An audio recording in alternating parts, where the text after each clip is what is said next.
Olá, amigos, boa noite. Hoje, terça-feira, dia 20 de julho de 2021, nós estamos aqui iniciando mais uma noite de estudos e reflexões das obras espíritas. Hoje, a nossa obra em foco é o Evangelho segundo o Espiritismo. Então, que inicialmente os nossos amigos se aproximem, Jane, que já está chegando aqui junto de nós, Rosângela, a gente já vai agradecendo a companhia, Laura, que está conosco também, agradecemos muito, Tânia, a companhia de todos. E nós vamos fazer a nossa prece e depois continuamos então com as nossas reflexões. Pai de bondade, que a sua luz e a sua paz nos envolva, que as bênçãos dos céus descendo sobre nós, ilumine as nossas consciências de tal forma, Pai, que consigamos fazer escolhas mais felizes para o nosso existir. Que Jesus, o Mestre amado, não nos falte, oriente os nossos passos, os nossos pensamentos e fortaleça os melhores sentimentos que já possamos desenvolver. Abençoa-nos, Pai, abençoa-nos, Mestre, hoje e sempre, que assim seja. Então vamos lá, os amigos, Terezinha de Jesus, Cláudia, Jane, sejam muito bem-vindos, Célia, sejam bem-vindos, Eliane, vamos aos amigos que estão conosco, começando então as nossas reflexões e depois seguimos adiante. Júlio César, que também está conosco, Júlio. Nós estamos ainda dentro da introdução de um Evangelho segundo o Espiritismo, na parte que trata das notícias históricas. Então, onde se fazia um levantamento de personagens que iriam aparecer, situando-os na história com as suas características, que iriam aparecer nas citações de Jesus, nos momentos, nas vivências de Jesus, para que a gente consiga entender por que Jesus falou daquele jeito, qual era a intenção daquela lição, o que é que ele pretendia passar àquelas pessoas e trazer tudo isso aos nossos dias. Então vamos lá, a mais um grupo de pessoas, Ana Maria, Jaqueline, que está conosco, Dilza, sejam bem-vindos, que Deus nos ajude, Márcia, Edith, Lúcia, sejam todos muito bem-vindos, Francis, Sérgio, muito bem-vindo, Yara, que está conosco também, nós vimos a semana passada, dentre esses personagens, notícias históricas, a respeito de quem eram os samaritanos. Eu até comentei com vocês daquela jovem, que eu gosto de assistir os documentários que ela faz, que tem como título Conheça Israel com Aline. Ela nos mostra todos esses lugares, detalha a época, os comportamentos das pessoas, e é muito interessante, porque aí nós vamos entendendo da parte da história deste povo, a fim de que consigamos ter melhor proveito. Deixa eu só iluminar mais um pouquinho aqui, que talvez fique escura a transmissão. Acho que agora melhora. E assim, nós vimos a questão dos samaritanos, né? E paramos nos nazarenos. Nazareno era justamente o grupo ao qual Jesus pertencia, Jesus de Nazaré. Cada localidade, seus habitantes tinham costumes, formas de estudo, formas de atitudes na vida, comportamentos, profissões, era muito de acordo com a localização que a pessoa vivia. Então nós vimos até a questão dos nazarenos. Vamos lá, Lígia, boa noite, Gil, boa noite, Ivete, Terezinha, Rosa, Franci, sejam todos muito bem-vindos para que nós possamos fazer nossas reflexões com tranquilidade. O outro grupo que nós vimos samaritanos e nazarenos. O outro grupo de personagens que nós vamos encontrar é o grupo então dos publicanos, que eram os antigos cobradores de impostos. Nós comentamos até a respeito dos publicanos também a semana passada, que eram aqueles responsáveis pela cobrança de impostos, mas que exploravam o povo. Eles cobravam indevidamente e como nós dissemos, faziam um caixa dois para si mesmo, aproveitando então do povo. Claro que não eram bem vistos, porque eles exploravam as pessoas. Outro grupo que vem a seguir dos publicanos, que é ligado a eles também, é chamado de peageiros. E quem eram os peageiros? Também eram cobradores, mas cobradores inferiores, de pequena monta, de locais menos importantes. Então eles eram cobradores encarregados de receber a peagem. A peagem era como um pedágio na porta das cidades. Para adentrar as cidades, pagava-se uma taxa. Então era como um pedágio, e esse peageiro era quem trabalhava nesse pedágio também. E eles sofriam também as mesmas reprovações aplicadas aos publicanos. Embora muitas vezes eles não tivessem um comportamento tão declarado na exorbitância da exploração como os publicanos, eles também eram mal vistos. Então havia esse grupo de peageiros. Em seguida, um outro grande grupo que é sempre comentado e falado no Novo Testamento são os fariseus. E é interessante que parash significa divisão. O fariseu era aquele mesmo que fazia divisão entre o povo e a nata da sociedade. O chefe era Hilel, o chefe dos fariseus, e ensinava que a fé só era dada pelas escrituras, isso entre os anos 180 e 200 a.C. Então eles defendiam as escrituras sagradas como o código de salvação das pessoas. Conhecer essa escritura, entender o que elas traziam, vivenciar aquelas experiências narradas ali, respeitar os preceitos que ela trazia, era o que daria então o desenvolvimento da fé. A fé era alimentada pelo conhecimento das escrituras. Observadores servis das práticas exteriores e do culto e das cerimônias, porque eles faziam questão disso. Para os fariseus, o mais importante era a presença no templo, eram os sacrifícios, eram todas as formas de culto que eles entendiam serem necessárias. A questão da ablusão, da lavar as mãos, a questão de apresentação no templo, os fariseus cumpriam à risca tudo isso. E as cerimônias também que eles organizavam. Então tinha os cultos, as cerimônias. Claro que também o templo lucrava com a presença das pessoas nessas cerimônias.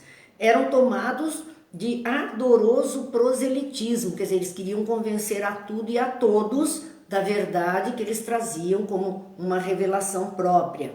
Inimigos das inovações, eles eram tradicionais, ortodoxos e não aceitavam qualquer inovação. Por isso que Jesus sofre muita perseguição dos fariseus, porque ele quebra uma série de rituais e protocolos que eram preconizados pelos fariseus. Jesus faz diferente e eles não entendem isso. Eles acham um absurdo. Jesus não poderia mudar a forma da religião. E afetavam grande severidade de princípios. Exigiam, tudo era muito controlado, tudo era muito estabelecido por esses conhecedores da religião, da fé, do que era sagrado para eles. Vamos à nossa turminha chegando: Cleusa, Lília, Cidinha, Cláudia, seu Antônio, Márcia Assiste, Gil, Lena, Cida, Cazuco. Olha quanta gente chegou aqui e está junto de nós. A Thaís também está conosco, o Rodrigo. Então a gente agradece muito, né, a companhia de todos, porque estamos aprendendo juntos, estamos recebendo as vibrações. Isso é que é muito bom. Quando nós estamos aí envolvidos em vibrações de companheirismo, de idealismo, de propósito de uma vida melhor para todos, de alegria, tudo isso faz muito bem à nossa alma. Com certeza tudo isso faz muito bem à nossa alma. Mara também, mandando abraço a todos os amigos, abraços joseenses para os amigos, tudo certo. Porém, o que acontecia com os fariseus, além de todo esse comportamento muito tradicional? Eles escondiam costumes dissolutos. Tinha coisas que eles não mostravam. Agiam às escondidas e não mostravam para o povo. E costumes dissolutos. Muito orgulho e, sobretudo, excessivo desejo de dominação. Então, eles acabavam se envolvendo em questões políticas para domínio, onde eles deveriam manter apenas as situações da religião, o zelo pela religião, eles acabavam corrompendo pessoas no interesse político do mando também. Sebastiana, boa noite, sejam bem-vindos. Arlete, boa noite. Dizia ainda, a religião para eles era mais um meio de subir do que objeto de uma fé sincera. Era status, era posição social, era poder ter o mando nas mãos. Então não era uma questão única e simplesmente de fé, de abraçar aquela religião e todos os seus ritos, todo aquilo que ela preconizava como ideal, não cumpriam isso com a questão de fé, mas era como questão de projeção mesmo, projeção social. Tinham apenas exterioridades e ostentação de virtudes, exercendo grande influência sobre o povo e passando para este como santos personagens.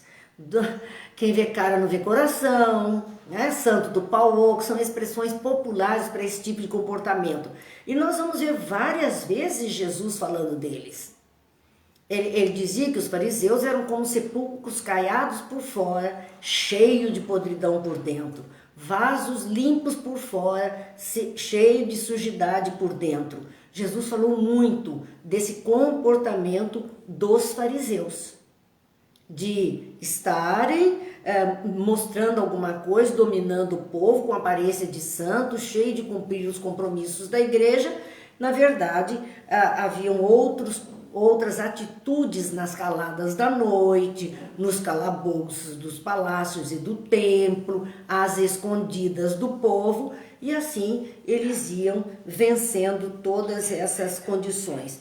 Portanto, por Jesus pregar uma religião na prática mais simples possível e desvinculada desse poder do então clero que regia aquela sociedade, eles se tornam inimigos de Jesus. Eles não querem que Jesus mostre o que eles são de verdade. Eles iludiam o povo, eles tomavam as casas das viúvas, é relato bíblico, ou seja, uma mulher que ficasse viúva, eles acabavam tomando toda a propriedade e colocando aquela mulher e os filhos na rua, sem qualquer meio de sobreviver. Os Gildes parece que a história mas a história se repete, porque espíritos desse tipo não vão ficar bonzinhos numa única encarnação e nem da noite para o dia. Eles voltarão ao teatro do mundo, eles voltarão ao palco em próximas reencarnações, e a tendência deles, muitas vezes, ainda será usar desses métodos a que estão acostumados. E aí a gente vê se repetindo os mesmos fatos. Então, diz ainda essa introdução do Evangelho segundo o Espiritismo, e vejo como é importante a gente conhecer esses personagens, esse tipo de pessoa às quais Jesus falou, porque aí nós vamos entender muito das suas falas, muito daquilo que ele chama atenção, das importâncias que ele dá. Boa noite, Sônia Maria. Anitta, boa noite, sejam bem-vindas. Criam na providência, na imortalidade da alma, na eternidade das penas e na ressurreição dos mortos. Eles acreditavam. Então, os fariseus sabiam disso, eles acreditavam nesses fundamentos. Claro que com as suas conotações, com o seu colorido, mas para eles era inegável isso. Em seguida, temos outro grupo de personagens, as quais Jesus também se dirige e convive, que são os escribas. Os escribas, no início, eram simplesmente secretários dos reis de Judá e certos intendentes dos exércitos judeus. Mais tarde, esses escribas se tornaram os doutores que ensinavam a lei de Moisés. Eram os que tinham o conhecimento, liam, escreviam, registravam coisas, escreviam livros, os tratados, os documentos de época. Então, eles cuidavam disso, eram os letrados da época. Por isso que se tornaram doutores que ensinavam a lei de Moisés e aí interpretavam para o povo. A questão perigosa é exatamente essa, porque um povo que era ignorante, um povo que era analfabeto, não tinha acesso às letras, não tinha conhecimento. Então o escriba era aquele que poderia ler e interpretar a sua vontade para o povo.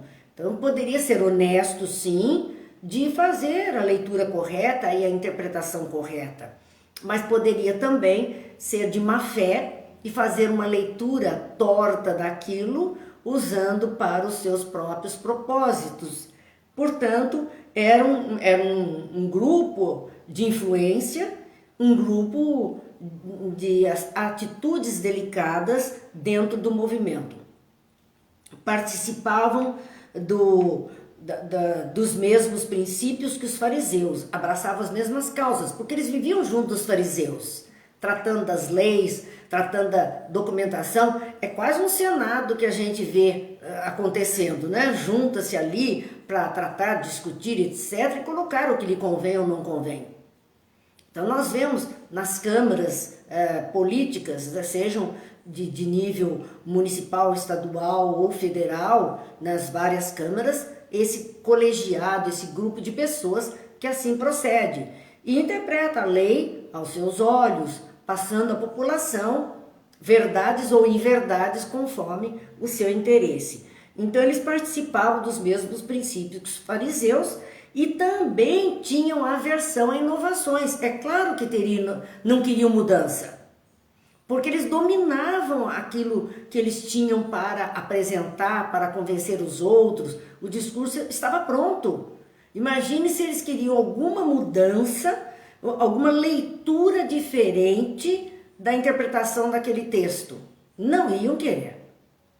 Não iam querer. E Jesus estava fazendo isso com as leis antigas. Ele fazia uma leitura diferente daquelas a que os fariseus e escribas faziam.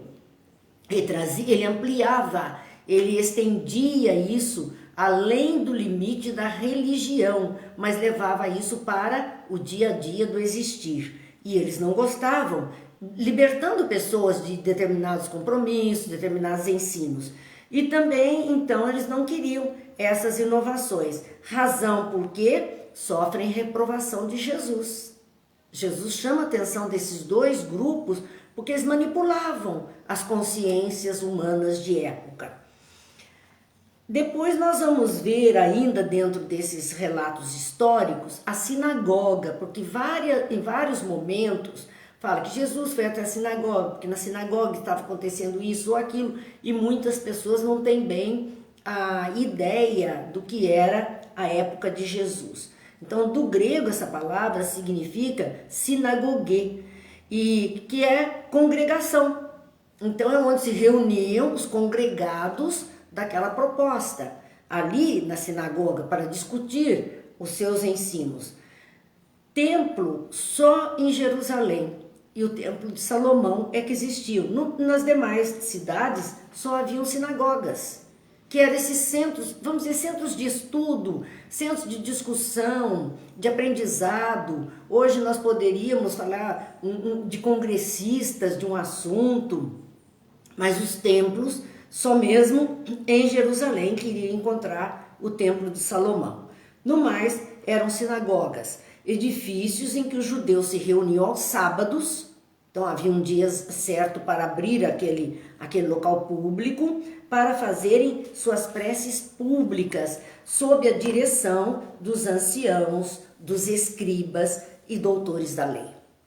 Era lá, então era nesse contato mais próximo do povo, porque toda localidade, toda cidadezinha, toda vila, ele tinha o local da sinagoga, que era, como nós vemos na nossa tradição ocidental, que as cidadezinhas foram surgindo sempre em torno de uma capela, de uma igreja. Parece que a primeira preocupação era fundar exatamente um ponto de convergência dos moradores daquele local. E a igreja sempre foi. Então nós vamos ver aqui, pegando o nosso Vale do Paraíba, as cidades todas começaram a se desenvolver em torno de uma praça matriz, onde tinha a igreja principal. E ali foram formando as vilas, as ruas, os bairros.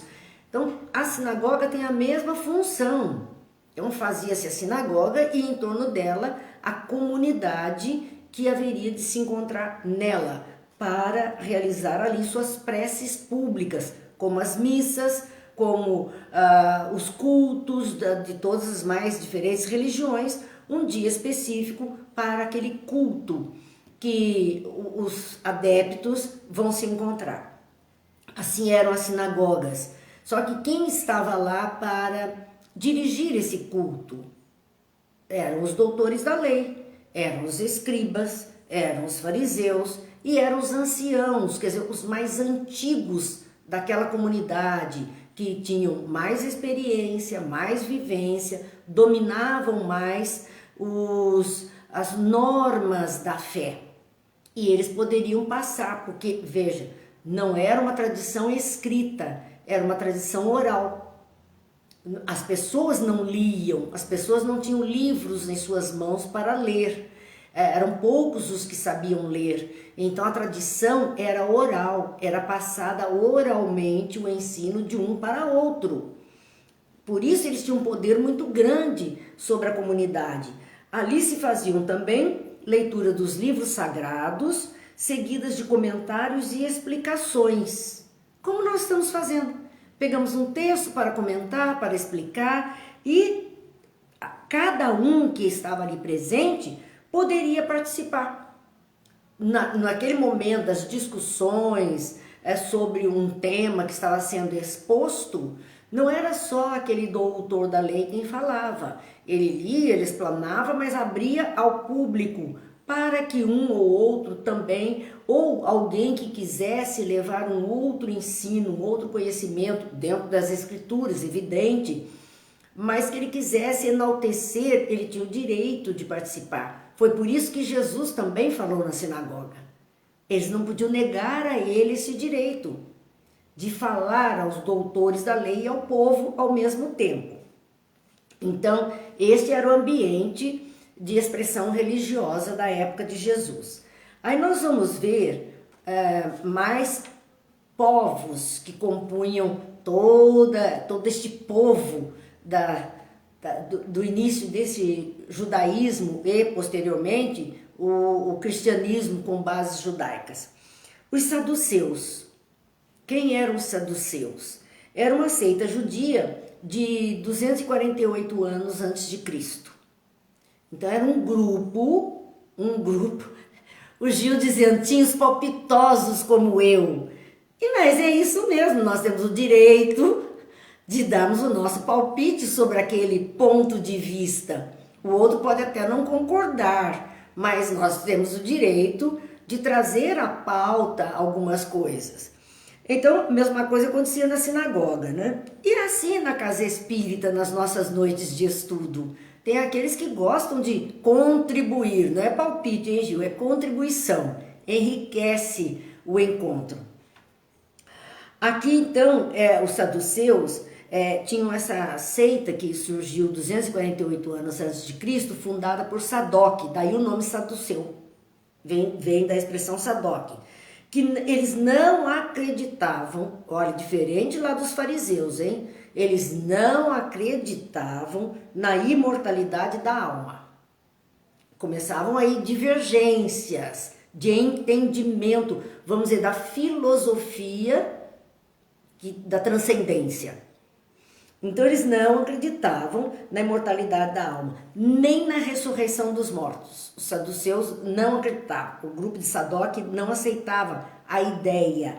Ou na existência de anjos bons e maus, também não aceitava a ideia que existiam anjos, nem bons e nem maus. Porque nós vamos ver em alguns momentos a referência de anjos como anjos bons e anjos maus. Depois nós vamos ver tudo isso mais em detalhe, mas era uma ideia de época e os saduceus não aceitavam nem essa ideia. Eles acreditavam em Deus e nada esperando após a morte. Então morreu, acabou, literalmente para eles acabaria ali a existência de um ser. Serviam-no com interesse, então eles serviam a Deus no quesito religião, com interesse de recompensas temporais. Eles eram bem materialistas.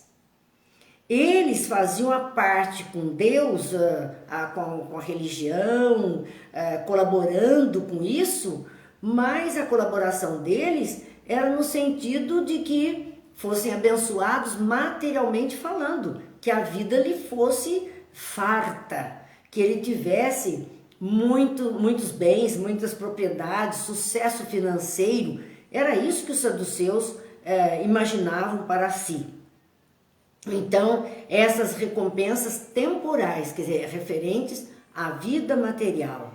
E esse era o limite da sua providência. Deus se ocupava somente em tornar o homem rico, o homem bem-sucedido. Nada de um Deus que cuidasse de almas ou alguma coisa além da vida material. A satisfação dos sentidos era o fim principal da vida. Eles buscavam o prazer. A vida dos saduceus era buscar o prazer dos seus sentidos carnais, materiais. As escrituras, como é que eles, então, tendo as escrituras nas mãos, como é que eles se comportavam? Apegavam-se ao texto da lei antiga, não admitindo nem a tradição, nem qualquer outra interpretação. Então eles pegavam aqueles textos mosaicos, ou aqueles textos de relato antigo, mas não aceitavam nada mais que viesse enriquecer isso, uma interpretação, vamos dizer, um profeta. Não, isso eles não aceitavam. Colocavam as boas obras e execução da lei acima das práticas exteriores do culto. É interessante ver isso. Eles tinham como mais importante do que ocupar-se do culto religioso, eles tinham como mais valor e mais importância fazer coisas boas, obras boas e cumprir a lei antiga a qual eles estavam presos. Eram os materialistas, os deístas e sensualistas da época. Esse era o grupo dos saduceus. Então, olha do que ele se ocupa, desse tipo de vida, do bom vivant, daquele que se aproveita de todas as formas da materialidade terrena. E o interessante é que fariseu se tornou um partido político, ele queria o poder. O saduceu também. Então ele se torna um partido político oposto, contrário aos fariseus. Eles são dois grupos políticos que se formam à época do Cristo, ambos querendo poder, ambos querendo dinheiro, ambos querendo a posse, a projeção social, ambos querendo gozar a vida. Ambos queriam isso. Ninguém ali está preocupado com o povo, não. Eles queriam para si mesmos e tornaram-se o partido político. Outro grupo que surge é o grupo dos essênios. Também é bem comentado o grupo dos essênios. Mas deixa eu dizer uma boa noite ao pessoal que eu não disse. Ana Clara, Regiane, eu não disse boa noite para esse povo que está aqui conosco e eu fiquei em dívida, né? Os essênios eram formados, era uma seita judia. É um grupo de 150 anos também antes de Cristo. Então, quando Jesus chegou, já tinha todo esse povo, assim, esses grupos na terra que ele aportou, Todos esses grupos estavam ali, cada um defendendo a sua bandeira, os seus interesses e a sua maneira de ver a vida. Jesus chega nessa turma, convivendo com todos esses. Ele enfrentou todos esses.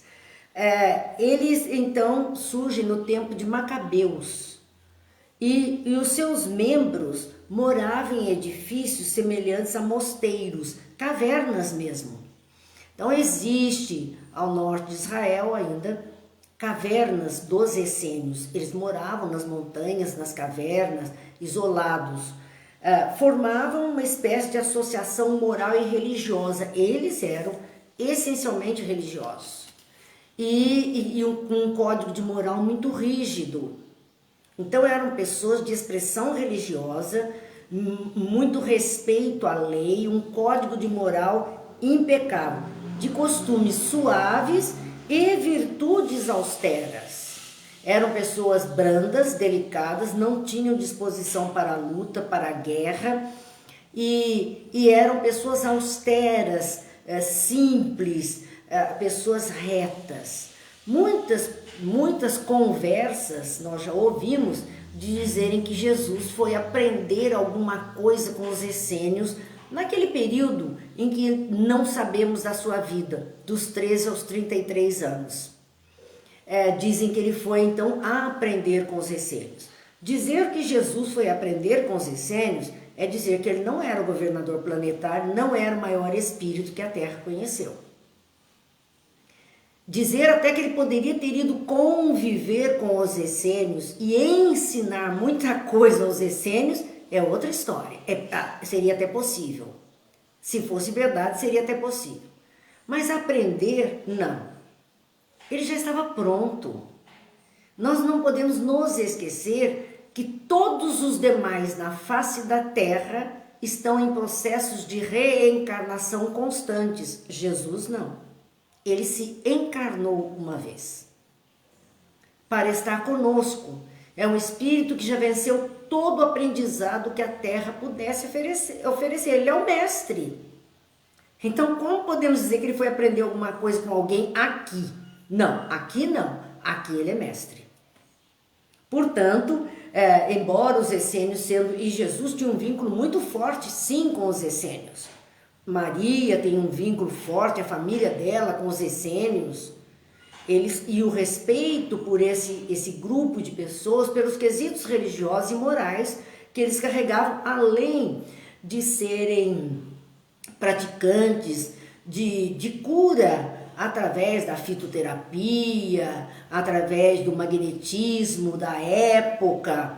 Então isso tudo eles tinham um domínio sobre essa medicina e ajudavam muito as pessoas. Ensinavam o amor a Deus e às outras criaturas. Ensinavam a imortalidade da alma e a ressurreição. Eram celibatários. Então, os líderes essênios nunca se casaram. Eles se mantiveram no celibato, para se dedicar exclusivamente como sacerdotes, se dedicando exclusivamente à religião e à ajuda ao próximo. E eles condenavam a escravidão e a guerra. Eram pacíficos, homens isolados, morando em cavernas, e eles condenavam essas atitudes. Tinham seus bens em comum.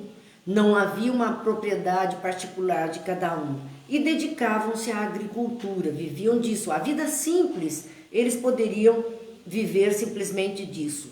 Aproximavam pelo seu modo de vida dos antigos cristãos, aqueles cristãos primitivos que surgiram com Jesus, os primeiros, eram um modo de vida semelhante ao dos essênios.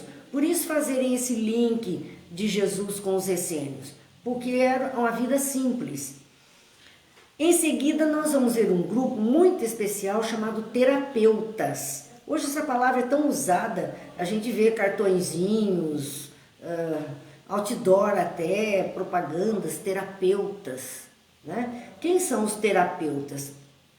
A palavra vem do grego, né? Terapeutai, é uma palavra grega.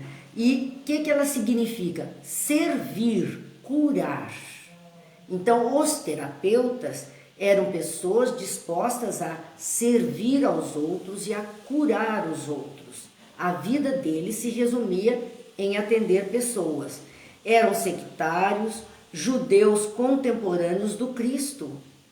Eles viviam na mesma época, mas viviam na Alexandria e no Egito. E tinham estreitas relações com os essênios, porque eles tinham muitos pontos em comum. Mas ocupavam-se essencialmente da cura, da ajuda, servindo aos mais necessitados. Então o Evangelho segundo o Espiritismo traz na sua introdução, nós fizemos, como dissemos a vocês, um pequeno resumo de cada um deles. Existem mais detalhes que são possíveis de ler na introdução da obra. Por isso que eu disse, vão à obra, leiam e aproveitem para tirar mais ensinamentos a respeito de cada um. Porque aí nós vamos entendendo quando Jesus se dirige a um grupo, quando se dirige a outro, nas suas experiências, nas suas andanças, os ensinos que ele traz de um para outro, por que razão ele falou de uma forma para um, de uma forma para outro. Ele tinha que se fazer entender. Então ele procurava, trabalhar com essas pessoas de uma forma que elas pudessem receber a sua mensagem da melhor forma possível. Aí nós vamos para o quarto item da introdução. Neste quarto item, que é bastante interessante porque estamos saindo da época do Cristo, estamos saindo daqueles contemporâneos de Jesus, daqueles povos que viviam ali em Israel. Nós vamos ver o Evangelho trazendo referências a Sócrates e Platão.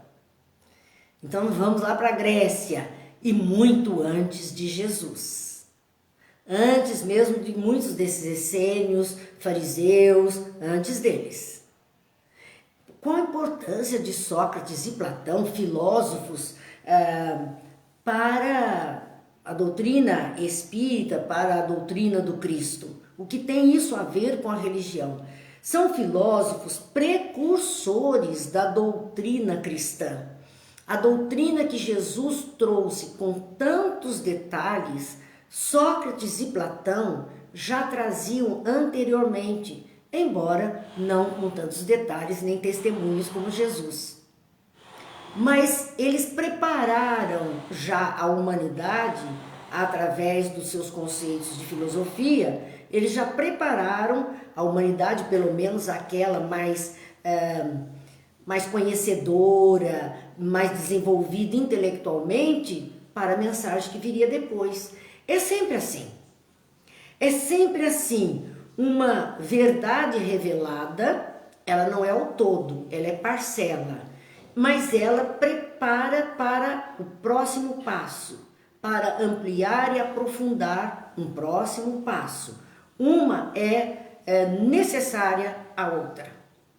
Para que uma venha e cresça, é preciso que a estrutura, o substrato, a base já tenha sido, então, trabalhada por alguém. Então, nós estamos num processo, não é de várias revelações. A revelação divina é uma.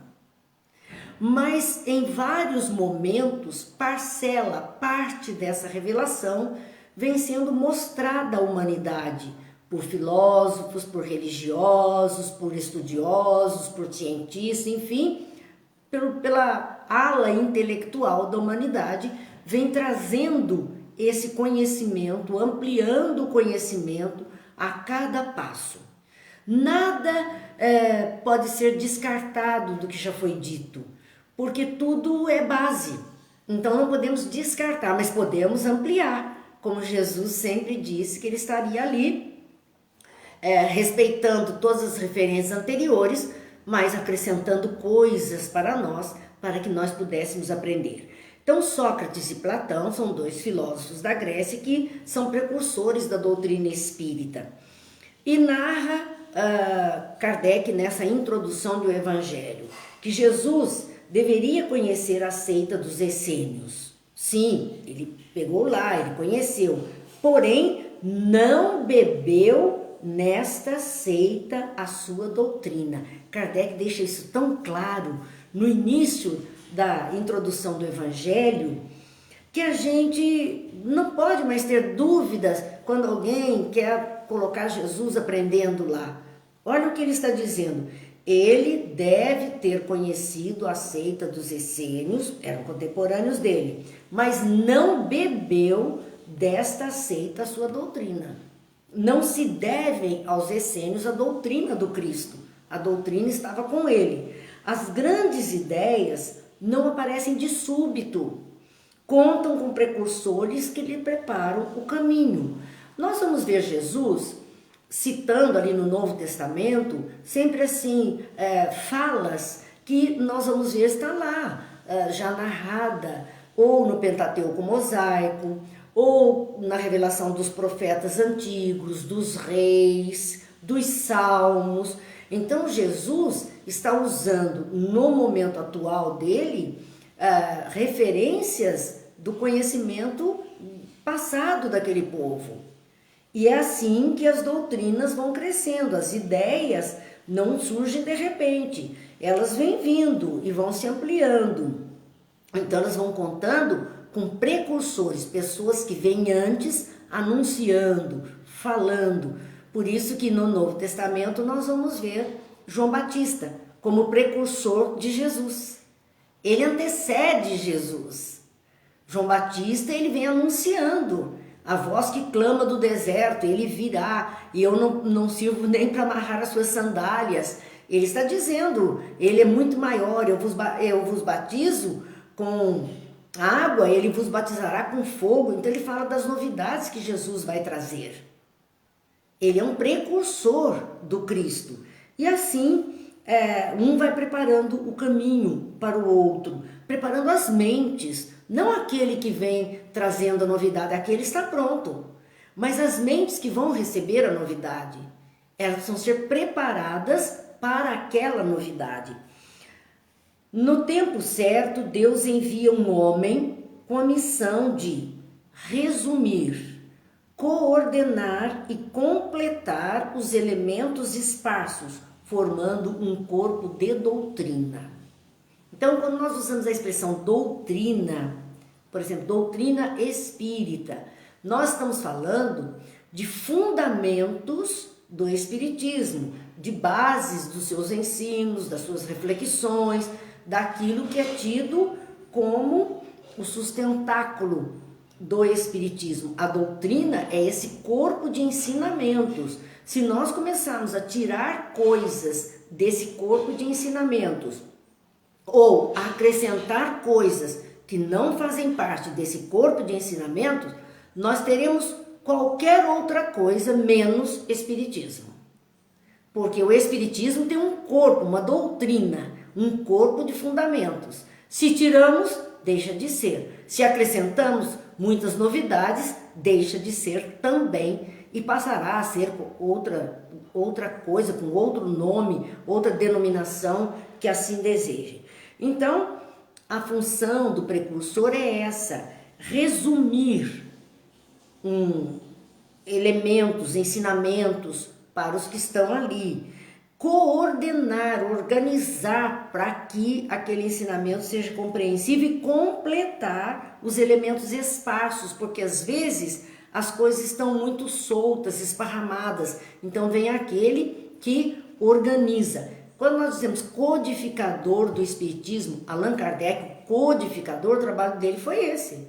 Resumir o ensino dos espíritos, coordenar esses ensinos de uma forma inteligível para todos nós e pegar todas as partes soltas e colocar no corpo de doutrina que daria origem ao espiritismo. A aceitação ocorre pelo fato de já ter encontrado espíritos preparados. Então, vem aquele prepara, mostra, e aí os outros que vão comprando a ideia, vão aceitando aquela ideia, vão se identificando com aquela ideia, já estão preparados para que a ideia chegue em volume maior. Ele está aberto ao novo, aquilo que está se apresentando. Sócrates e Platão, que são os alvos dessa reflexão, foram os principais precursores das ideias cristãs. Aquilo que o Cristo veio ensinar, eles já vieram preparando a humanidade, aqueles que pudessem ter acesso, para aceitar de bom grado aqueles ensinos, muito antes de Jesus e muito antes dos essênios. Sócrates, ele era um filósofo grego, viveu em Atenas, né, em 468 a.C. E foi desencarnar em 399 a.C., aos 69 anos de idade. Ele se preocupava em definir as coisas de um modo básico e atingir a verdade do conhecimento. Ele era limpo, o seu ensino era limpo e trazendo o conhecimento puro para as pessoas. A moral era o seu objeto de ensino constante. Então Sócrates é um ardoroso defensor da moral, do comportamento moralizado das criaturas, ou seja, dos bons costumes. Era essa a ocupação dele. E acreditava que para instruir o homem no caminho certo, era necessário, primeiro, libertá-lo dos erros que obscurecem a inteligência. Que fantástico! Um homem, nessa época, que antecedeu a vinda de Jesus em 500 anos, já ter a ideia de que para trazer algo novo, instruir o homem num caminho correto, numa verdade maior, primeiro precisava libertar o homem dos erros que escureciam a sua inteligência. Então havia-se que clarear a inteligência humana, era preciso isso. Continua ele no seu trabalho, no seu ponto de vista, aquela frase que nós conhecemos como sendo de Sócrates: conhece-te a ti mesmo. Nós atribuímos a Sócrates essa fala, mas nós vamos ver ao longo dos conhecimentos da história atual, nós chegamos a ver que não é de propriedade dele. Ele leu isso no portal de Delfos. Então lá estava escrito e ele tomou como lema esta fala: homem, conhece-te a ti mesmo. Ele viu a importância dessa expressão que estava no portal de Delfos e aí passou a ser conhecida como uma frase de Sócrates. O homem conhece a ti mesmo. Para Sócrates, o belo e o homem, a ética e a verdade se identificam estreitamente. Então o homem teria que chegar, o belo, quer dizer, a arte, a poesia, a escultura, a pintura, o conhecimento intelectual, o belo e o homem, junto da ética e da verdade, não tem como separar o homem de tudo isso. É preciso que o homem esteja vinculado a tudo isso. E ele tinha um método de estudo que é chamado de reflexivo. Tinham algumas etapas. Então nós vamos ver primeiro uma etapa chamada a ironia, que era uma etapa de questionamento, perguntas e respostas. É a etapa de perguntas e respostas. E a ele é atribuída então uma frase onde ele diz: o verdadeiro sábio é aquele que sabe que nada sabe. Porque ele dizia: eu só sei que nada sei. Lhe perguntavam muitas coisas. Ele podia até responder, mas ele dizia: eu só sei que nada sei. Diante de toda a verdade, ele não tinha nem tudo é possível responder. Às vezes a gente recebe perguntas, ou vejo outras pessoas recebendo perguntas, e a gente é obrigado a se calar, porque não tem como você saber tudo e explicar tudo para as pessoas. Não tem. Cada um tem que procurar a verdade constantemente, as respostas para as suas perguntas. Então a ironia era a arte dos questionamentos. A maiêutica, que vinha também como parte do ensino da forma de estudo de Sócrates, eram perguntas e contradições, fazia o contraponto. Então também é uma forma. E a indução, que era a questão do raciocínio do particular para o geral. Pegava um ponto acontecendo e ia levar esse ponto para o geral. Como nós fazemos de pegar um ensino de Jesus, feito à época, num ponto determinado do planeta, e estendemos a toda a humanidade terrena, aplicando isto a todos esses pontos. Bem, eu não disse boa noite a Thelma, Sebastiana sim, Sueli não, Valderez não. Sejam bem-vindas, é sempre motivo de alegria quando estamos juntos. E Sócrates, como Cristo, não escreveu nada. Jesus não escreveu nada. A única cena que aparece Jesus escrevendo é na areia diante da mulher que estava para ser lapidada. Sócrates também não escreveu nada. O ensino dele é interessante, né? Porque é o mesmo tipo de ensino de Jesus, peripatético. Quando alguém diz que Jesus era peripatético, muita gente entendeu que estavam debochando de Jesus. Porque dá a impressão, né? Peripatético, é patético.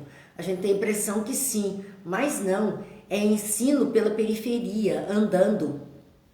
Jesus não ensinava unicamente de um lugar. Ele não tinha um lugar específico, parado, onde ali todos o encontrariam. Ele andava e aqueles que iam acompanhando, ele usava todas as situações por onde passavam, os acontecimentos, as pessoas, os fatos, para ensinar alguma coisa. Isso é um ensino peripatético. E esses filósofos gregos tinham esse mesmo costume. Sim, eles podiam falar na ágora, que era a praça onde eles se reuniam para discutir filosofias, por sinal que quem não assistiu um filme chamado Ágora, assista. E aí vai ver como eles funcionavam à época. Esse filme é fantástico, é maravilhoso, maravilhoso. Chama-se Ágora. Às vezes escreve como agora mesmo, mas tem lá um acento dizendo Ágora, que significa a praça, onde os filósofos se reuniam para essas discussões, para andar os grupos, assim como Jesus fazia no templo. Lembram-se que ele ia ao templo, aqueles grupos estavam ali posicionados para aprender, Então, Sócrates, como Cristo, não escreveu nada. Ou, pelo menos, não deixou nada escrito. Morreu a morte dos criminosos, como Jesus. Porque ele foi condenado. Condenado por querer ensinar a pessoa a ter moral, a ter ética, a ter cabeça pensante. Eu costumo usar essa expressão, eu dizia isso para os alunos na escola, meus alunos que estão aqui ainda participando com a gente, sabem disso. Eu dizia a eles assim, eu não gosto de cabeça enfeitante. Nós precisamos de cabeças pensantes. Cabeça enfeitante é só um rostinho bonito em cima do pescoço. Mas cabeça pensante é aquela que está usando a sua capacidade de raciocínio, as suas potências da alma. Então nós precisamos de cabeças pensantes. E Sócrates, tanto quanto Jesus, eram assim, ambos condenados como criminosos. Jesus crucificado e Sócrates condenado a tomar cicuta, veneno, e morrer diante dos olhos de todo mundo. Assim, ele teve a morte dos criminosos, vítima do fanatismo, tanto quanto Jesus. Era o fanatismo daquele povo que o condenou. Então, Sócrates também, por haver atacado as crenças tradicionais. Vejam quantos pontos semelhantes àquilo que Jesus depois passa. Vejo como a humanidade, o Gil disse, parece que a história se repete. Veja, Gil, que está se repetindo de 500 anos antes do Cristo, à época do Cristo, o mesmo comportamento humano. O que significa que no espaço de 500 anos, muitos espíritos desencarnaram e reencarnaram, mas não conseguiram se libertar dos costumes anteriores. Ainda trazem consigo essa condição aguerrida, fanática, absurda, e condenando todos que são diferentes dele, pensam diferentes dele e agem de forma diferente dele. Se puderem, vão crucificar, vão fazer tomar cicuta, vão matar de qualquer jeito. Porque é um elemento, uma persona não grata. Porque é diferente. Então nós vemos que a história se repete pela demora que nós temos em avançar, evoluir. espiritualmente falando. Assim, ele é condenado, atacado por ter atacado as crenças tradicionais, tanto quanto Jesus, que eles achavam que estava falando contra o ensino que os fariseus pregavam. E colocado a verdadeira virtude acima da hipocrisia e da ilusão dos formalismos, porque ter um comportamento hipócrita era aceito. O formalismo era aceito, e como ele colocou a virtude acima disso tudo, não estava bom. É claro que não estava bom. Ou seja, por haver combatido os preceitos religiosos de sua época. Era assim que eles acreditavam, era assim que eles pensavam, e o outro que veio trazendo alguma novidade, sim, foi condenado a tudo isso. Foi acusado de corromper a juventude, porque ele ensinava, ele era professor, ele era mestre, filósofo, ensinava. Por isso que eu disse, assistam Ágora e vão ver isto. Foi acusado de corromper a juventude ao proclamar o dogma da unicidade de Deus, o Deus único. E aí, pronto. E os deuses da Grécia, como é que ficavam? E o panteão de deuses que eles tinham? De repente ele está trazendo algo que é contrário a tudo aquilo que eles pregam. Da imortalidade da alma, ele vem falando. E da existência da vida futura, que é a vida depois da morte. A continuidade da vida, fosse onde fosse. Mas eles entendiam que havia um lugar onde a vida continuava. E ele combatia o paganismo. Ele era a favor, então, de uma religião combatendo o paganismo. E nós só conhecemos essa doutrina socrática, ou doutrina de Sócrates, todos esses pontos que aqui nós dissemos, é resumido. Peguem lá a introdução do Evangelho, ou mais curiosamente, digita no Google sobre Sócrates, e aí vai ter uma ideia maior de todos os seus postulados. Mas nós só conhecemos graças a Platão.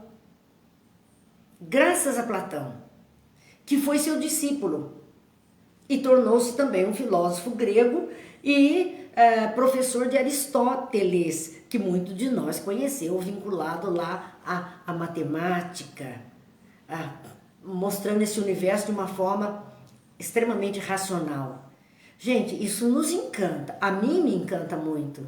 Os filósofos são essas cabeças pensantes, deslumbrantes que o mundo já conheceu e que só vieram trazendo as pinceladas daquilo que Jesus iria mostrar mais tarde, com intensidade muito maior para todas as pessoas. Se Sócrates e Platão pressentiram as ideias cristãs, que eram as ideias do Cristo, e eles trouxeram, encontram-se igualmente na sua doutrina os princípios fundamentais do Espiritismo. Por isso eles estão aqui na introdução do Espiritismo, porque o Espiritismo é a doutrina que vem trazendo os ensinos de Jesus de uma forma mais clara. Então, se Sócrates e Platão já antecederam em pontos aquilo que seria os dogmas dos ensinos de Jesus, que são os mesmos dogmas do Espiritismo, eles já antecederam o Espiritismo com essa possibilidade da imortalidade da alma, da existência da vida futura, né? De combater o paganismo. Tudo isso o Espiritismo traz consigo. Bem, meus amigos, isso está ótimo, mas nós, infelizmente, temos que parar por aqui hoje, deixando um resumo da doutrina de Sócrates e Platão, porque até aqui nós falamos apenas da vivência, de como Jesus encontrou o local onde ele veio a viver e os que antecederam com ideias bem dentro dos moldes cristãos.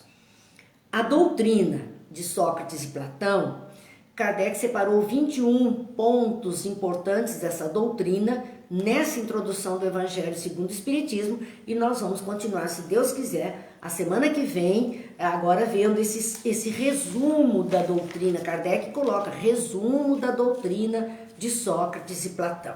Então a gente agradece à companhia, agradece muito a Deus a oportunidade desse conhecimento, que enche nossa alma de esperança, da gente perceber que o mundo não está à deriva, que as coisas estão acontecendo numa sequência precisa, embora muitas vezes nosso olhar não alcance isso, a gente não entenda isso, mas com o tempo nós vamos entender, somos imortais, mais para frente entenderemos mais e mais, se Deus quiser, dessa verdade que Jesus revelou. Vamos encerrando, como sempre, agradecendo aos amigos a companhia, agradecendo a Deus e a Jesus essa oportunidade tão grande que nos é oferecida do estudo, de tornarmos cabeças pensantes do bem para uma vida melhor a todos nós indistintamente. Pedindo bênçãos para todos que nesse momento estão em situações difíceis, quer de saúde, quer situação social, econômica, que Deus ampare, ilumine e que na medida do possível cada um de nós possa sempre colaborar com vibrações ou com situações materiais que estejam ao nosso alcance. Tudo isso faz parte do nosso aprendizado. E vamos encerrar com a prece que nós gostamos muito. É um poema essa prece, porque ela é lá do Antigo Testamento. Ela era conhecida da época do Cristo, mas ela era da tradição e nos agrada muito, especialmente nos toca o coração. Senhor Deus, Pai dos que choram, dos tristes, dos oprimidos, fortaleza dos vencidos, consolo de toda a dor, embora a miséria amarga, do pranto de nosso erro, deste mundo de desterro, clamamos por vosso amor. Nas aflições do caminho, na noite mais tormentosa, vossa fonte generosa é o bem que não secará. Sois em tudo a luz eterna, da alegria e da bonança, nossa porta de esperança que nunca se fechará. Quando tudo nos despreza, no mundo da iniquidade, quando vem a tempestade, sobre as flores da ilusão, ó Pai, sois a luz divina, o cântico da certeza, vencendo toda aspereza, vencendo toda aflição. No dia de nossa morte, no abandono ou no tormento, trazei-nos o esquecimento da sombra, da dor, do mal, que nos últimos instantes sintamos a luz da vida, renovada e redimida, na paz ditosa e imortal. Que Deus os abençoe, que Jesus os ilumine e até amanhã, se Deus quiser, quando estaremos aqui com a obra Pão Nosso na nossa quarta-feira de Evangelho. Muita paz, muita luz, muita esperança nos corações.